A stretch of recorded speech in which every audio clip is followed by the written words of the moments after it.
यहाँ आपको अपडेट करें, नून लीग मरकज और पंजाब में सबसे बड़ी जमात बनकर सामने आ रही है। कुछ आखिरी नताइज का इंतजार कर रहे हैं। नताइज के मौसूल होने के बाद मरकजी दफ्तर से अपनी कामयाबी का बाकायदा तौर पर खिताब करेंगे।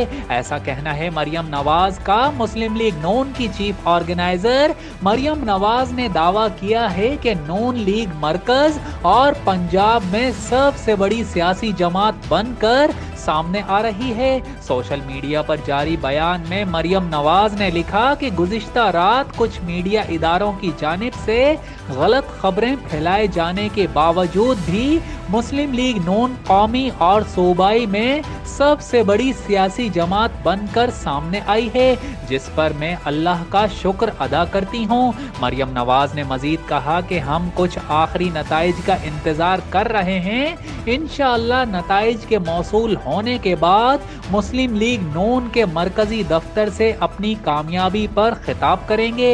याद रहे कि मुस्लिम लीग नून के कायद नवाज शरीफ, सदर शहबाज शरीफ, सीनियर नायब सदर हमजा शहबाज और चीफ ऑर्गेनाइजर मरियम नवाज ने लाहौर से कौमी असेंबली की नशिस्तें जीत ली हैं और वाज़े तरीन इम्कानात भी हैं कि मुल्क के अगले वजीर आज़म नवाज शरीफ ही होंगे। जियो सच के संग।